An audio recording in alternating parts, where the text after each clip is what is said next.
What you need to know about IRAs: a guide to individual retirement accounts.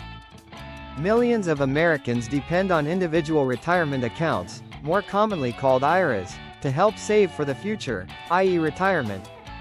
More than 40% of U.S. households reported owning some type of IRA, according to research from the Investment Company Institute, ICI.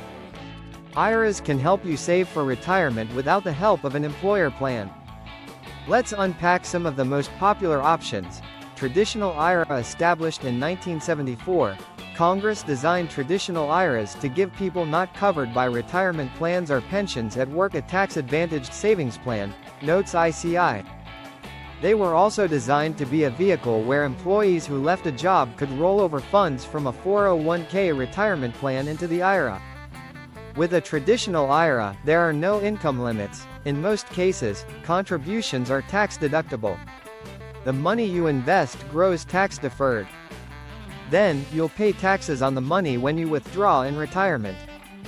Tax deduction phase out. The tax deduction on your contributions begins to phase out with a modified adjusted gross income, MAGI, of $73,000 for single filers and $116,000 for joint filers.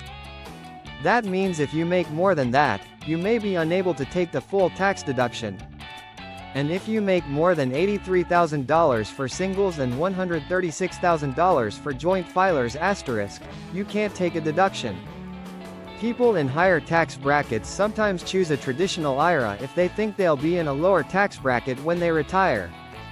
Roth IRA. This is often the first choice for many savers because even though you contribute to a Roth, you don't receive a tax deduction, but the money grows tax-free and withdrawals are tax-free.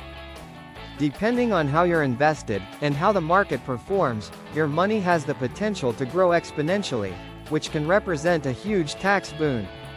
Roth eligible contributions. To be eligible to make the maximum contribution to the Roth IRA, your modified adjusted gross income, MAGI, as a single tax filer can be no more than $138,000*.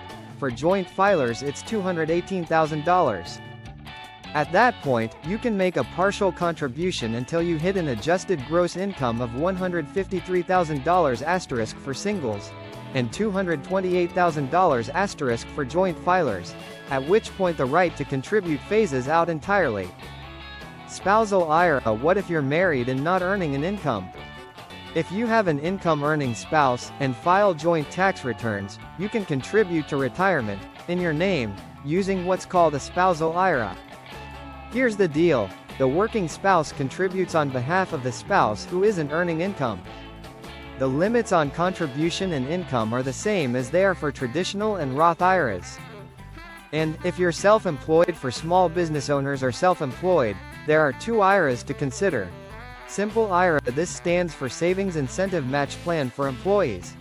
Is designed for small companies, those with 100 employees or less. It allows employers to contribute dollar-for-dollar matches for contributions of up to 3% of employee pay. Simple IRA contributions. Employees can't contribute as much as they can to 401ks, but more than they can into traditional or Roth IRAs. For 2024, employee contributions cap out at $16,000, and $19,500 for employees 50 or over. SEP IRA. SEP IRA has significantly higher contribution limits. They're best for those who want to contribute for themselves and perhaps for a spouse, but not necessarily for employees. Based on the 2023-2024 tax year, this article is for educational purposes only and is not to be used as investment guidance or advice.